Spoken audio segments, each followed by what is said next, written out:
할렐루야. 주일 저녁 찬양 예배해 주신 말씀 받겠습니다. 이사야 63장 7절에서 19절 말씀을 봉독해 올리겠습니다. 내가 여호와께서 우리에게 베푸신 모든 자비와 그 찬송을 말하며 그 긍휼을 따라 그 많은 자비를 이스라엘 집에 베푸신 큰 은총을 말하리라. 여호와께서 말씀하시되 그들은 실로 나의 백성이요 거짓을 행치 아니하는 자니라 하시고 그들의 구원자가 되사 그들의 모든 환난에 동참하사 자기 앞에 사자로 그들을 구원하시며 그 사랑과 그 긍휼로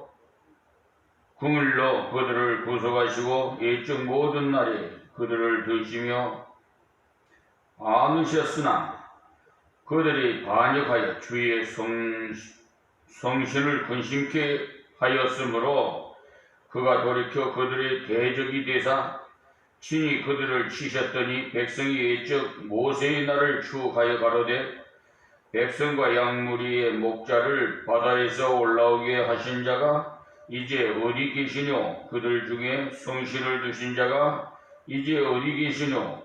그 영광의 팔을 모세의 오른손과 함께 하시며 그 이름을 영영케 하려 하사 그들 앞에서 물로 갈라지게 하시고 그들을 깊음으로 인도하시되 말이 광야의 행함과 같이 넘어지지 않게 하신 자가 이제 어디 계시뇨?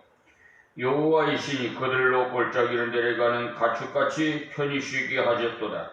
주께서 이같이 주의 백성을 인도하사 이름을 영화롭게 하셨나이다 하였느니라. 주여 하늘에서 굽어 살피시며 주의 거룩하고 영화로운 처소에서 보옵소서. 주의 열성과 주의 능하신 행동이 이제 어디 있나이까? 주의 베푸시던 강국한 자비와 긍휼이 내게 그쳤나이다. 주는 우리 아버지시라. 아브라함은 우리를 모르고 이스라엘은 우리를 인정치 아니할지라도 여호와여 주는 우리의 아버지시라. 상고부터 주의 이름을 우리의 구속자라 하셨거늘 여호와여 어찌하여 우리로 주의 길에서 떠나게 하시며 우리의 마음을 강팍케 하사 주를 경외하지 않게 하시나이까. 원컨대 주의 종들 곧 주의 산업인 지파들은 위하사 돌아오시옵소서.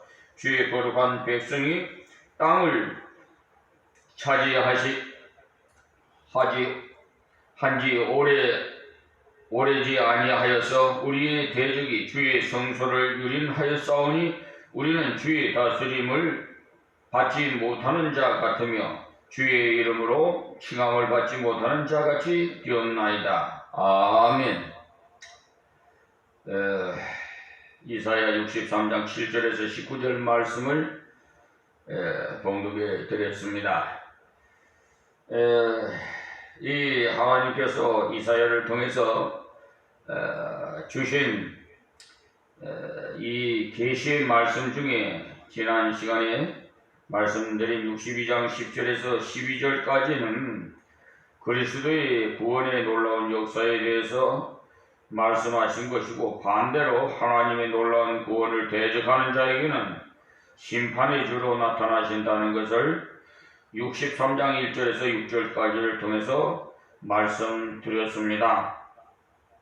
그런데 그 유튜브 방송 설명에는 특별히 내세 우리 소망을 가지시라고 제가 유튜브에는 설명을 천국에 우리가 거할 것은 어떤 곳이라는 것을 설명을 요약해서 기록해 두셨으니 참고하시기 바랍니다. 그러니까 내세 소망을 가지고 이 세상에서 잠깐 머물다가는 나그네 같은 우리 비천하게 산다고 또 가난하게 산다고 또 그렇게 비관할 것이 아니라 거지 나사로를 한번 생각해 보세요. 누가복음 16장에 보시면 한 부자와 그 거지 나사로에 대한 비유를 여러분 한번 묵상해 보시면은, 비록 이 땅에서는 거지같이 생활해도 영원한 우리 영생 복락을 누릴 수 있는 우리 아버지, 우리 모시고 하나님 모시고 살 천국의 본향은 어떤 집인지 제가 설명에 올렸습니다. 한번 상상해 보시고 여러분 소망을 가지시기 바랍니다. 그러니까 이 세상에 살면서도 특별히 해야 할 일은 복음을 증거해 쉴 시간 없이 해야 합니다. 그러니까 기도도 쉬지 말고 기도하시고, 왜냐하면 하나님으로부터 이 능력을 받아야지 전도하지 우리 힘으로는 아무것도 못해요. 그리고 말씀 충만해야지 그래야 성령님께서 입을 벌려 그 전도 대상자마다 환경과 성격과 또 여러가지 구조가 환경이 다를 수가 있기 때문에 그때 만나는 자마다 하나님께서 입을 벌려 말하게 하십니다. 그러니까 나는 도구에 불과하다, 이렇게 생각하시면 좋겠습니다.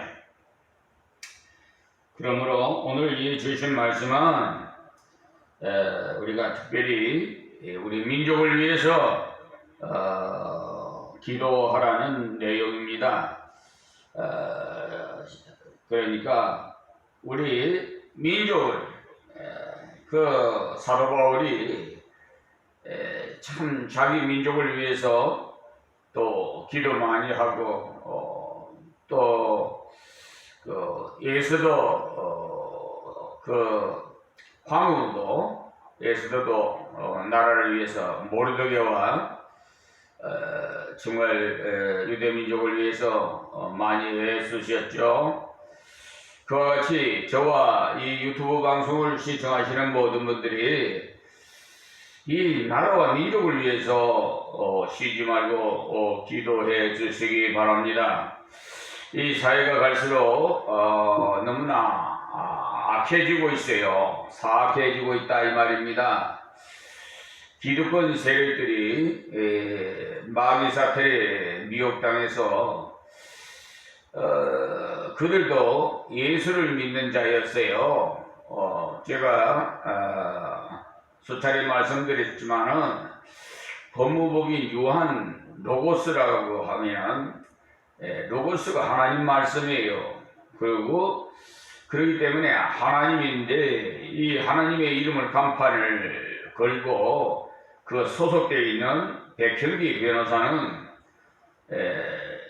그 기독교 감리교 감독 대행을 했던 그런 분이 그렇게 악한 마귀 사탄에게 미혹당해서 원래는 하나님께서 선하게 만들어 주셨어요.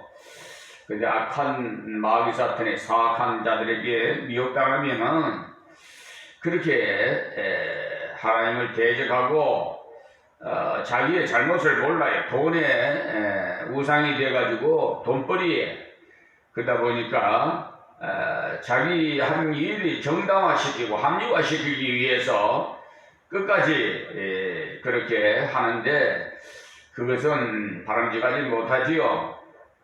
하나님은 오늘 주일날 예배에서도 말씀을 주셨습니다만은 정말 어린애 같은 마음, 정직해 해서 때묻지 않은 정직한 자를 하나님이 쓰시지 거짓말이나 칠칠하고 그러한 자들을 하나님 쓰시지 않습니다. 그리고 그런 사람들은 구원은 받되 불 속에서 구원받은 자와 같으니까 정말 비참하지요. 이 세상에는 얼마나 살지 몰라도 잠깐이에요, 나그네.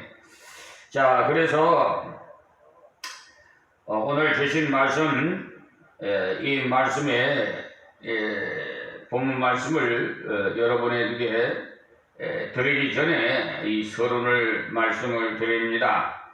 그러니까 이사야를 통해서 주신 계시의 그 말씀이기 때문에 이 하나님의 계시는 분명히 이루어지는 겁니다. 미리 가르쳐 주시는 거죠. 그러니까 이것을 대비하라는 거예요. 그런데도 소홀히 여기고 헛되이 듣고 그냥 무관심하면 결국은 자기의 정말이 비참하다는 것을 좀 깨달아 주셨으면 합니다. 좀 부드러운 설교를 좀 해드리고 싶은데도 묘하게 하나님께서 이렇게 사랑하는 여러분들에게 저 무슨 원한이 있겠습니까? 아무런 그게 없어요. 사랑하는 하나님은 사랑하게 그것을 표현하고 사랑하고 싶은 마음은 충정심이 대단해요. 그런데 진실로 사랑하는 사람은 채찍으로 때려서라도 바로 깨워서 바른 신앙생활 하도록 길을 인도하는 자라고 자부하고 있습니다. 요즘 어린이들 그냥 떠받쳐서 그냥 오냐오냐 하고 기르니까 버릇이 없고 예의도 지킬 줄도 모르고 그러니까 인성교육이 제대로 갖춰지지 못함으로써 이 나라의 앞으로 이 미래를 보면은 조금 어두워요. 요즘 자라나는 젊은이들이 정말 바르게 하나님 앞에 서야 되는데 이렇게 세속에 물들어 가지고 참 안타깝습니다. 그리고 하나님을 보고 믿음 생활해야 되는데 사람을 보고 또 교회를 보고 목사를 보고 무슨 장로를 보고 이렇게 시험이 들어갔고 비평이나 하고 판단이나 하고 그런 분들은 참으로 안타깝습니다.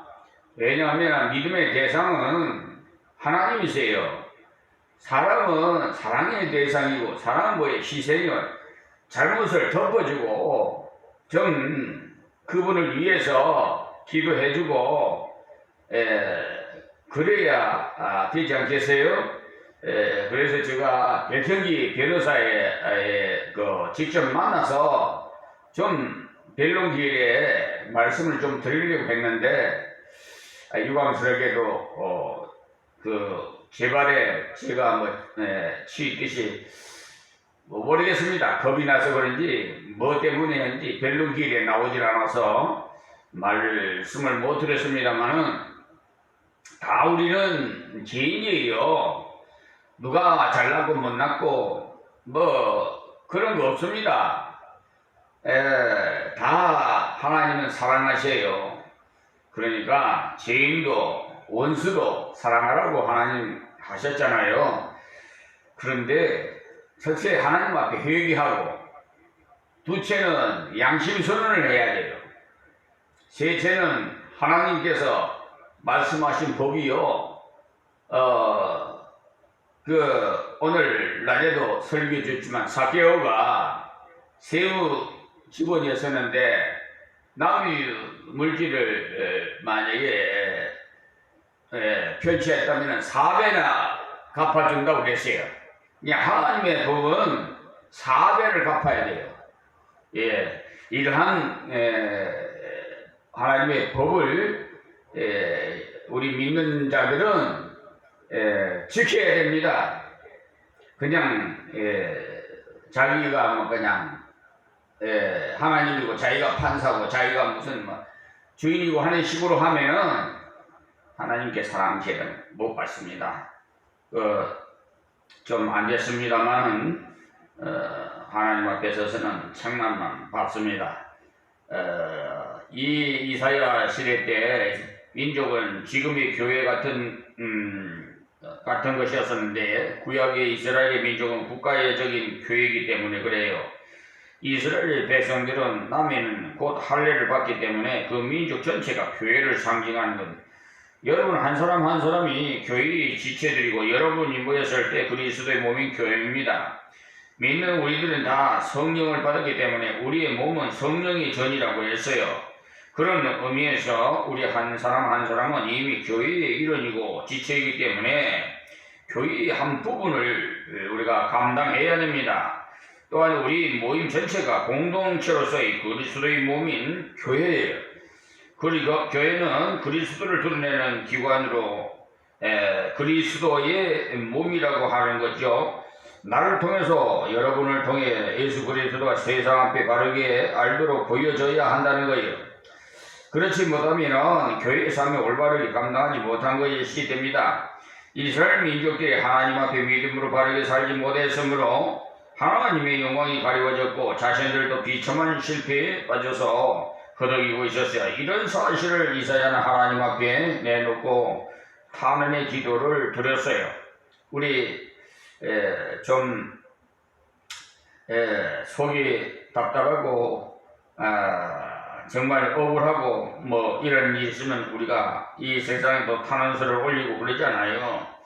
그와 같이 말이에요.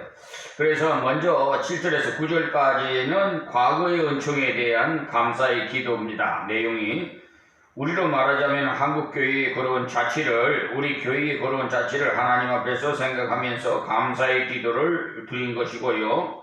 왜 이렇게 감사부터 시작한 줄 아십니까? 그런 감사를 통해서 믿음이 더욱 견고해지기 때문에 그래요.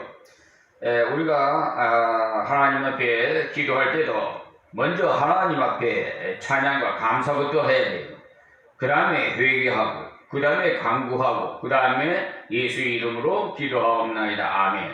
이렇게 기도 순서를 질서를 지켜야 하나님 앞에 상달이 되니까 여러분 참고로 아시고요. 지난날 일은 그러니까 저런 은혜를 하나님이 우리에게 주셨으니까 감사드립니다 라고 할 때 하나님 함께 하심을 하나하나 생각하면서 감사드리기 때문에 그때 하나님의 지금도 살아계심으로 지금 드리는 기도도 들으시고 은총을 주실 것이 믿어지는 것입니다. 그러니 믿음의 기도를 드릴 수 있는 배경을 얻게 되는 거죠. 그 때문에 기도 드리기 전에 성경부터 읽으라는 말씀을 자주 드리는데요. 그렇게 할 때 많은 기도의 재료를 얻게 되기 때문입니다. 토레인 목사님 같은 분은요, 성경이 장작이라면 기도는 불이라고 비유를 말씀했어요. 무슨 말이냐 하면 능력이 있는 기도, 응답받는 기도를 드리려면 성경에 근거한 기도를 드리라는 것입니다. 이 말씀 정말 중요하게 여기십시오. 하나님 말씀을 알아야 말씀을 붙들고 기도하시라 그 말이에요. 성경은 기록된 하나님의 말씀이에요. 그러나 우리 나름대로 하나님께서 같이 하신 지난날의 은혜의 자취가 있어요. 그것도 나는 모르지만은 지나고 보면은 다 하나님의 은혜예요. 그 당시는 몰라도. 그러니까 우리가 하나님 은혜에 감사할 줄 알아야 돼요. 그걸 모르면은 배은망덕한 자들, 그냥 마귀 사탄 귀신들은 그런 걸 아예 기억조차도 못하게 만듭니다. 그러니까 먼저 지난날에 받은 바 은혜를 이렇게 떠오르면서 감사드릴 때 믿음의 기도를 드릴 수 있는 배경을 얻는다는 사실을 아시기 바랍니다. 그러면 본문 7절 말씀이면 내가 여호와께서 우리에게 베푸신 모든 자비와 그 찬송을 말하며 했는데, 이 말씀은 이사야는 특히 우시야 왕의 죽던 해에 특별한 이상을 봤어요. 여러분도 이상을 본 일이 있는 분이 있는가는 모르겠습니다만 저는 그런 걸 체험을 좀 했습니다. 자기 금식 기간에도 맨 1시간마다 매일마다 40일 동안 보여주셨고, 또 그렇지 않을 때도 참 놀라운 그런 이러한 환상도 보여주신 때가 있었어요. 그래서 우시아는 이스라엘 그 왕 중에 비교적인 훌륭한 왕이었어요. 그러나 그 뒤로 형편없는 왕들이 많이 일어났어요. 묘하지요. 그의 그 훌륭한 왕이면 그 자손들도 좀 훌륭한 왕을 대를 받아서 해야 되는데 묘하게 아버지의 그 신앙을 본받지 못하고 자식은 이상하게 세상적으로 흘러가는 그런 경우를 성경에 많이 보게 됩니다. 그럴 때 그것을 보고 하나님께 원망으로 불평으로 기도를 드린 것이 아니라 과거에 주신 은혜를 되새기면서 믿음으로 강구하는 여건을 만들었어요. 지금 내 가정이 어렵고 내 교회가 어렵고 내 민족이 어려울 때 지난날의 은혜를 생각하지 않고 지금 형편만을 생각하면 기도한다면 탄식의 기도뿐만 아니라 불평의 기도가 될 가능성이 많아요. 그래서 이사야는 지금 어려운 것만 생각하지 않고 지난날에 함께 하신 해결의 그 능력을 생각하면서 감사의 기도부터 드렸습니다.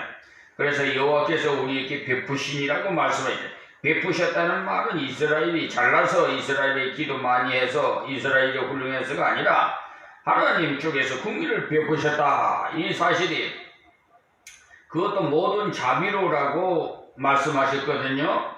그러니까 자비라는 자체가 갖춘 자라서 사랑한 것이 아니라 자기 없는 자인데 사랑해 주는 것을 자비라고 말합니다. 그래요. 우리들도 다 하나님의 은혜로 주시는 사랑을 입었어요. 내가 어찌 복음을 깨닫게 되었는지, 내가 어찌 하나님 교회의 일꾼이 되었는지 한번 깊이 생각해 보십시다. 그 모든 것은 하나님께서 자비를 베푸셨기 때문이에요. 하나님 쪽에서 먼저 손을 벌리고 나를 붙잡아 주셨기 때문이고 하나님 쪽에서 나를 감동해 주셨기 때문이에요. 여러분이 성도라 그리스도인이라는 귀한 이름을 얻게 된 연구가 어디에 있느냐 하면 바울 사도가 고백하기를 나의 나 된 것은 하나님 은혜로 된 것이라고 고린도전서 15장 10절에 말씀했죠. 바울이 사도 되고자 애쓰면서 시험 친 것이 아니에요. 전적 하나님의 은혜로 사도가 되었다는 것을 깨닫고는 감격해서 그는 그렇게 고백을 한 것입니다. 그런데 우리가 하나님의 베푸시는 은혜를 망각하고 우리 생활이 기쁘지도 않고 감사도 없고 찬양도 없어져 버렸어요.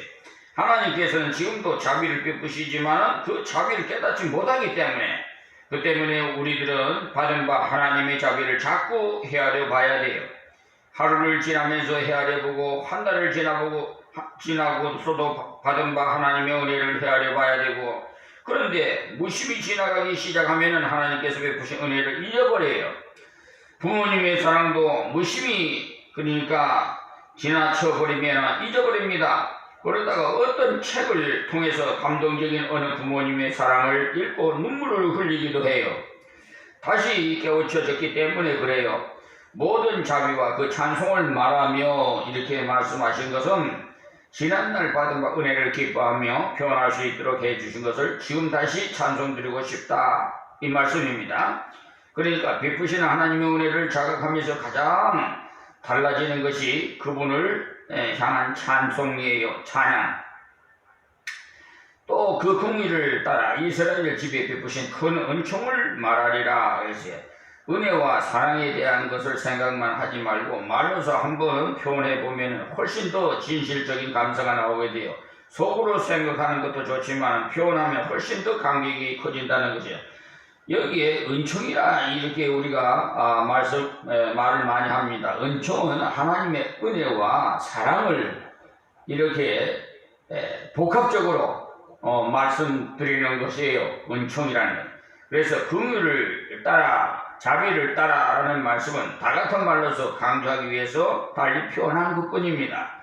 그 큰 하나님의 은총이 무엇이라는 것이 다음 절에 나오는데요. 8절에 여호와께서 말씀하시되 그들은 실로 나의 백성이요 하나님께서 선언해 주시기를 너는 내 백성이라 그랬어요.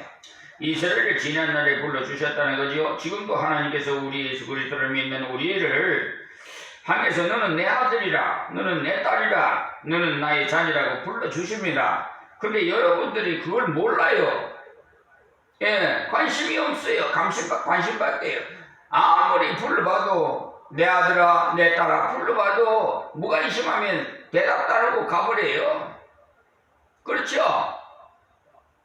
여러분 자녀들이 그렇다고 하면 부모의 마음이 어떻겠습니까? 그걸 한번 생각을 해보세요. 그래서 TV도 뉴스에도 그런 거 보면 근데 실질적으로 결혼을 해도 자녀를 놓고 길러봐야 부모님 생각을 할 수가 있어요. 아, 나를 이렇게 길러주셨구나. 예, 긴 자리, 마른 자리 누이시면서 나를 이렇게 정말 은혜를 베풀어 주셔서 이렇게 정말 지없이 길러주셨구나. 한번 생각을 해보세요. 그것이 바로 하나님의 심정과 똑같아요. 예. 여러분이 그걸 생각하면 하나님을 그냥 저버리고 지나갈 수가 없어요. 하나님께 항상 감사하는 생활을 하시기 바랍니다. 그래서 영접하는 자, 곧 그 이름을 믿는 자에게는 하나님 자녀가 되는 권세를 주셨으니라고 하셨어요. 그래서 우리는 하나님 아버지라고 부르는 겁니다. 그러니까 구원에 대한 기쁨, 구원에 대한 감사, 구원에 대한 영광을 버리면은 하나님의 첫사랑을 잃어버리는 것이에요. 여러분, 첫사랑이 얼마나 달콤한지 아세요? 여러분 다 느껴봤죠? 그 첫사랑을 회복하십시오. 다른 건 다 잊어버리더라도 한 가지는 꼭 남았는데 구원의 바탕은 항상 남아있어요. 때문에 자주 우리는 나를 구원해 주실 은혜를 되새기면서 속아요. 막 그 풀을 뜯고 시간이 있을 때 다시 배에서 목으로 넘겨서 되새김질하면서 씹어서 다시 넘겨요. 그와 같이 하나님 말씀을 설교를 듣든지 성경을 보든지 누구한테 은혜를 받았으면 그 말씀을 자꾸 되새김질해야 돼요. 예, 되새김질 해야 되는데 그냥 그때 듣고 그냥 그대로 흘러버리면 정말 효력이 별로 없어요. 예, 그러니까 이것만은 구원에 대한 건 잊지 마시고 첫사랑을 회복하십시오. 저희들이 그게 좀 식었으면 좀 첫사랑을 회복시켜달라고 기도하십시오. 네, 그러시면 아마 여러분의 마음에 와 닿을 겁니다. 다른 건 다 잊어버려도요. 첫사랑, 구원에 대한 것은 잊지 마십시오. 때문에 자주 우리는 나를 구원해 주신 은혜를 되새기면서 감사할 필요가 있어요. 세월이 흐르다 보면은 슬그머니 구원받은 감격을 잃어버려서 구원하신 감사를 드리지 않기 때문에 생명을 건져주신 은혜를 잃어버려서 되겠습니까? 실로 나의 백성이요 그랬어요. 이스라엘 족속이 하나님이요 당신은 우리 하나님이십니다 라고 한 것이 아니라 하나님 쪽에서 너는 내 백성이라 내 아들이라 이렇게 은혜로 불러주셨다. 여러분이 예수 믿는 것은 순전한 하나님의 은혜입니다. 누구를 통해서 전도를 받았든 간에 누구를 통해서 설교를 들었고 누구를 통해서 권면을 받았으나 성령께서 마음을 열어주시지 않으면 아무도 믿을 수가 없어요. 성령님께서 여러분의 마음에 역사하시니까 여러분이 하나님을 보내신 구주를 믿게 되었고 하나님이 여러분을 자녀로 삼아주셨다는 사실을 깨닫게 된 것입니다. 제가 이 자리에 잠깐만 요약해 말씀드리면 성부의 하나님 하시는 역할은요 우주 만물을 창조하시고 다스리시는 일이에요. 그리고 예수님 성자는 구원자라. 그러니까 우리를 죄 많은 자들을 구원하시기 위해서 구원자 역시로 자임으로 말씀이 육신이 돼서 마리아의 태를 처녀 마리아의 태를 빌려서 성태해가지고 말구이에서 아기에서 태어나셨죠. 그런데 그 예수를 구주로 믿게 하신 분이 누구냐? 성령님이에요. 하나님의 신. 그래서 성부, 성자, 성령, 삼위일체 한 분. 다 역할이 있어요. 우리가 손이 하는 일, 발이 하는 일, 눈이 하는 일, 입이 하는 일, 머리가 마음속에 하는 일, 손발이 하는 일, 다 각각 지체가 하는 일이 다르듯이 말이에요. 그러니까 항상 우리는 삼위일체 하나님을 어느 한쪽만 치우치지 마시고 삼위일체 하나님이에요. 꼭 이렇게 기도하실 때도 예수 이름으로 기도합니다. 우리가 기도하지요. 이것을 왜 예수 이름으로 기도하느냐 하면 예수님은 중보자이시기 때문입니다. 그러니까 이런 것을 하나하나 기초를 바르게 알 때 올바른 기도를 드릴 수도 있는 것이고 신앙생활도 올바르게 할 수가 있는 것이에요. 여러분이 뭐 잔소리로 생각하고 들으시면은 은혜 못 받습니다. 자꾸 들었던 말씀도 자꾸 되새겨서 많은 목회자로부터 설교를 정말 많이 들었을 겁니다. 특히 기도원 같은 데서는요, 강사들이 매주마다 와가지고 하기 때문에 귀가 그냥 완전히 커서요. 그런데 그런 기도원에서도 순수하게 때묻지 않는 설교. 그래서 제가 전에도 말씀드렸습니다만 할렐루야 기도원에 사실은 철원으로 가려고 그랬어요. 이 성전 건축할 때요. 벌써 23년 전입니다. 철원 수도원 가면 계곡이 있는데 계곡에 들어가서 기도하려고 마음 먹고 갔었는데 포천 지나자마자 그 할렐루야 기도원을 들어가게 하세요. 내 생각지도 않았는데 근데 할렐루야 기도원에 들어가면 이거 한국교회에서 이단으로 정제된 기도원인데 들어가면 어떻게 되나? 이게 또 뒷말이나 후유증이 있지 않을까? 이런 생각도 없지 않아 있었습니다. 그런데 하나님이 그걸 들어가라는데 어떻게 해요? 그래 들어가서 목사관에 들어갔더니 한 30-40명의 목사가 있는데 거기에 직원이 예약해 놓은 강사님이 안 오시니까 새벽부터 저에게 설교를 좀 부탁을 드리더라고요. 드립니다. 그래서 하나님의 음성으로 듣고 아멘하고 했습니다. 하루에 4번씩 계속 집회를 했죠. 그런데 그 수요일날이에요. 수요일날 우리 7시에 예배 드리죠. 그때 시간에 참 상상도 못할 일이죠. 그냥 나는 몰라요. 이 할렐루야 기도원은 한국교회에서 이단으로 정제된 기도원입니다. 지금 그 기도원에 한 1000명이 넘게 몰려 거기서 운집해 있었어요. 설교를 듣는 중에 예배를 드렸는데 찬물 끼얹듯이 조용해요. 그런데 다음 시간에는 부르지 않겠지 하는데 그게 아니에요. 계속해서 마치고 왔는데도 계속해서 부르는 거예요. 내가 지금 성전 예배당 건축하려고 시간이 없다 했더니 일부러 찾아왔어요. 그래서 도대체 나를 왜 목사님 많은데 그랬냐 그랬더니 목사님의 설교는 때묻지 않은 순수한 말씀이라서 너무 은혜를 많이 받는다는 거예요. 그래서 참 감사합니다. 감사한데